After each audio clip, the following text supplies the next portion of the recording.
మొన్న అప్రూవరు, నిన్న నిందితుడు. వివేకానంద రెడ్డి హత్య కేసుతో సంబంధం ఉన్న వారిలో ప్రాణభయం వ్యక్తం చేస్తున్న వారి సంఖ్య పెరుగుతోంది. ఆ మధ్య అప్రూవర్ దస్తగిరి తనకు ప్రాణహాని ఉందని అన్నాడు. ఇప్పుడు వివేకానంద రెడ్డి హత్య కేసులో A2గా ఉన్న సునీల్ యాదవ్ అదే మాట అంటున్నాడు. వీరు రాష్ట్ర పోలీసులకు మొరపెట్టుకుంటున్నారు. వివేక హత్య కేసును దర్యాప్తు చేస్తున్న CBI మాత్రం పత్తా లేదు. సునీల్ యాదవ్ బుధవారం కడప జిల్లా ఎస్పీ అశోక్ కుమార్ను కలిసి తనకు భద్రత కల్పించాలని కోరాడు. తర్వాత మీడియాతో మాట్లాడుతూ చెప్పిన విషయాల్లో 2 ముఖ్యమైన పాయింట్లు ఉన్నాయి. మొదటిది, జైల్లో ఉన్నప్పుడు తన సహనిందితులే తనను బెదిరించారని, బయటకు వచ్చిన తర్వాత ఇప్పుడు పులివెందుల వైసీపీ నాయకులు బెదిరిస్తున్నారని చెప్పాడు. రెండవది, హత్యలో ఉన్న కుట్ర కోణాన్ని కోర్టులో వెల్లడిస్తానని చెప్పాడు. ఈ రెంటిని కలిపి చూస్తే వివేకానందుడి హత్య కుట్ర పన్నింది వైఎస్ అవినాష్ రెడ్డి అన్న వాదనను సునీల్ యాదవ్ కూడా సమర్థిస్తున్నట్టు తేలుతున్నది.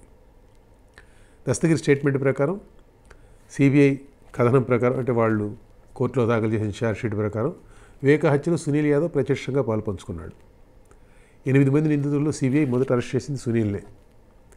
అండర్ ట్రయల్గా 39 నెలల కారాగారవాసం తర్వాత ఇటీవల అతను బెయిల్పై బయటకు వచ్చాడు. ఇప్పుడు సునీల్ యాదవ్ కూడా నోరు విప్పి ఉన్నది ఉన్నట్టు చెబితే మిగతా నిందితుల చుట్టూ ఉచ్చు గట్టిగా బిగుసుకుంటుంది. కానీ CBI వ్యవహార శైలి అంతుపడడం లేదు. వివేక హత్యకు అవినాష్ రెడ్డి, అతని తండ్రి భాస్కర్ రెడ్డి కుట్ర పన్నారన్న వాదననే CBI ఛార్జ్షీట్లో పొందుపరిచింది. అయితే అదే తుది ఛార్జ్షీట్ కాదు, లాస్ట్ ఛార్జ్షీట్ కాదు అది.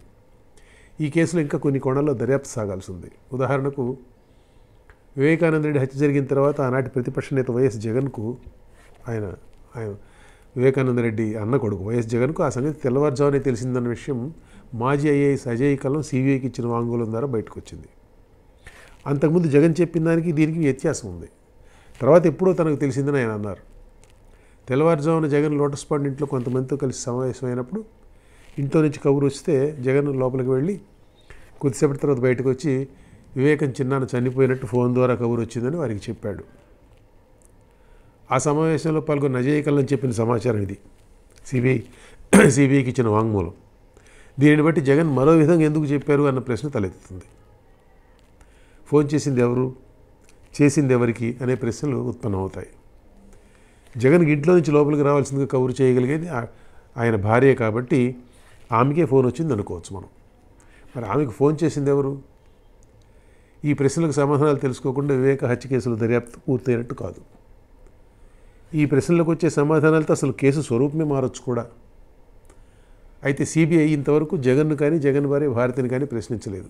ఏమిటి ఈ తేడాలు ఎందుకు వచ్చినాయి అని వారు తెలుసుకోవాలనుకుంటున్నారో తెలుసుకోవాలనుకోవట్లేదు తెలియదు మనకి. ఇక్కడ ఇంకో ప్రశ్న కూడా తలెత్తుతున్నది. CBI ఎందుకు జాప్యం చేస్తున్నది అన్న ప్రశ్నకు ఇది జవాబా? ఇది జగన్ను భారతిని ప్రశ్నించాల్సి రావడం? ఈ కేసులోనే వివిధ దశల్లో CBI వ్యవహరించిన తీరు చూస్తే మరి ఇలాంటి అనుమానాలే వస్తాయి. వివేకానంద రెడ్డి ఏపీలో ఒక ముఖ్యమైన రాజకీయ కుటుంబానికి చెందిన వ్యక్తి, స్వయంగా వివిధ పదవులు నిర్వహించిన సీనియర్ నాయకుడు. ఇటువంటి హై ప్రొఫైల్ హత్య కేసులో CBI వ్యవహరిస్తున్న తీరు విమర్శలకు తావిచ్చే విధంగా ఉండకూడదు నిజానికి, కానీ అలాగే ఉంది. అన్ని కోణాల నుంచి చకచక దర్యాప్తు పూర్తి చేసి ఛార్జ్షీట్ దాఖలు చేసి కేసును తేల్చేద్దామన్న తొందర ఏమాత్రం కనబడడం లేదు CBIలో. వివేకానంద రెడ్డి కుమార్తె డాక్టర్ సునీత పట్టుబట్టి న్యాయస్థానాలు తలుపులు తట్టి పోరాడితే, చాలా రోజులు పోరాడితే, చాలా కాలం పోరాడితే ఇక్కడ వరకు వచ్చింది. ఇప్పుడు కూడా ఆమె ప్రయత్నాలు అలాగే కొనసాగుతున్నాయి. CBI నుంచి స్పందన మాత్రం లేదు. ఈలోపు సాక్షులు ఒక్కొక్కరు మరణిస్తున్నారు.